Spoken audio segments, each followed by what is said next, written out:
과거 3개월 이내에 진찰을 받은 적이 있습니까? 가장 많이 묻는 질문인데요. 가입이 거절될 수 있습니다. 마지막 치료 시점으로부터 3개월이 고지 위반 사례가 밝혀지면 보험금 청구에 손해가 발생할 수 있습니다. 반갑습니다. 펫보험 전문가 천백이 아빠입니다. 펫보험 가입하기 전에 혹시 우리 아이는 가입이 안 되는 거 아닐까? 걱정해 본 적 있으신가요? 한 고객이 이런 질문을 하셨는데요. 펫보험 가입하기 2달 전에 병원 진료 기록이 있었습니다. 진료는 받지만 이상 소견이 없어서 치료 및 약물 처방은 없었고요. 강아지가 아파서 보험금 청구를 했더니 방문 심사를 한다고 합니다. 고지 위반을 한 것일까요? 질문만 보셔도 반려인분의 고민이 느껴지시죠? 방문 심사를 한다고 하면 가슴이 철렁 내려앉기도 하고요.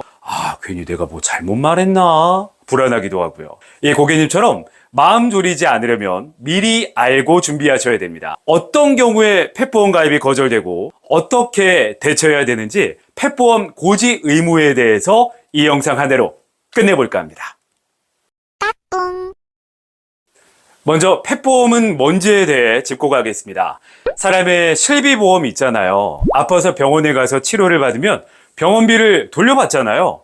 대상을 강아지나 고양이로 바꾸면 됩니다. 강아지나 고양이가 아파서 병원에서 치료를 받으면 병원비를 돌려받는 보험인데요. 사람의 실비보험과 유사하지만 고지하는 내용에는 차이가 조금 있습니다.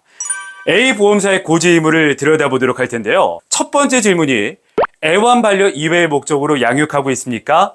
예, 아니요 중에 선택하실 수 있는데 예를 선택하면 가입이 거절될 수 있습니다. 기본적으로 펫보험은 반려인을 위한 보험인데요. 반려동물 분양 등으로 매매 목적을 가진 판매자는 가입이 안 됩니다. 또한 경찰견, 구조견, 군견, 사냥개, 투견, 경주견처럼 특수 목적으로 키우는 경우에도 가입이 불가하고요. 하지만 예외적으로 장애인 안내견은 가입이 가능합니다. 두 번째 질문입니다. 반려동물이 현재 질병 및 사고로 치료 또는 경과 관찰 중이거나 과거 3개월 이내에 동물병원에서 예방 목적 이외에 진찰을 받은 적이 있습니까? 가장 많이 묻는 질문인데요. 예를 선택하면 가입이 거절될 수 있습니다. 아팠거나 치료했을 경우 마지막 치료 시점으로부터 3개월이 지나고 펫보험 가입을 알아봐야 됩니다. 제가 서두에 말씀드렸던 고객님의 질문 기억나시나요? 다시 한번 볼게요. 펫보험 가입 2달 전에 병원 진료 기록이 있었습니다. 진료는 받지만 이상 소견이 없어서 치료 및 약물 처방이 없었고요. 강아지가 아파서 보험금 청구를 했더니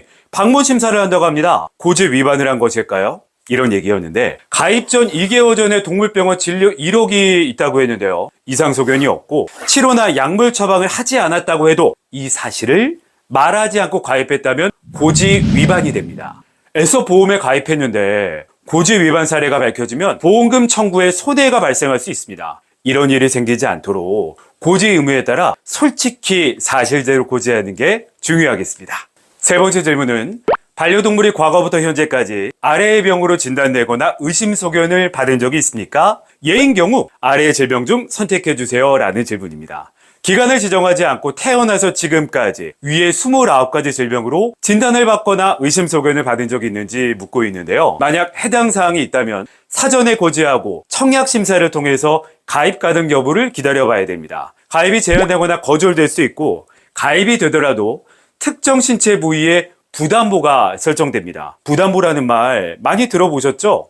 쉽게 말해 가입은 허용해주지만 특정 부위에 한해서 보장을 하지 않겠다는 조건부 승인인 거죠. 예를 들어 볼까요? 백내장으로 고지하고 가입이 됐다면 눈과 관련된 질환에 대해서 보험금을 청구할 수 없도록 부담보가 잡히게 되는 겁니다. 네 번째 질문은 반려동물이 현재 계속해서 복용하고 있는 의약품이 있습니까? 예방 목적으로 하는 심장사상충, 벼룩, 진드기 등의 예방약 및 영양제는 대상이 아닙니다. 라고 묻고 있는데요. 마찬가지로 예를 선택하시면 가입이 거절될 수 있습니다. 이 경우는 의약품 복용이 다 끝나고 완치됐다 싶을 때 1후부터 3개월이 지난 이후에 다시 가입을 고민하시는 게 좋을 것 같습니다. 다섯 번째입니다.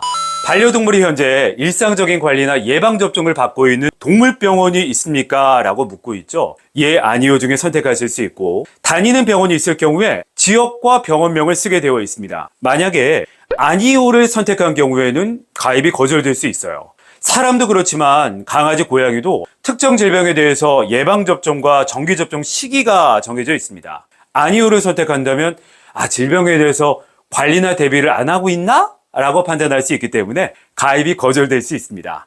또한 동물병원이 아니라 자택에서 예방접종 및 진료, 처치 등을 직접 하게 되면 동물병원 기록이 없는 경우도 있을 수 있잖아요. 이런 경우에도 가입이 거절될 수 있으니 참고해 주시기 바라고요. 6번째 질문입니다.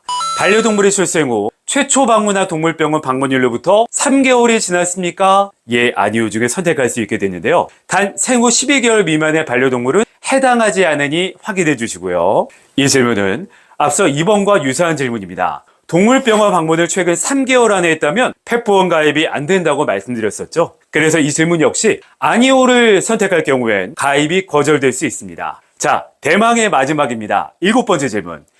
현재 다른 반려동물 보험 등에 가입하고 있습니까? 예, 아니요 중에 대답하면 됩니다. 만약 있다면 예를 선택하시고 해당 보험사와 상품명을 기입하면 됩니다. 왜냐하면 사람의 실비보험처럼 2개 이상의 실비가 있다면 비례 보상하기 위해서입니다. 자, 이제 가입하기 전에 어떤 걸 확인하고 보험사에 알려야 되는지 감이 오시죠?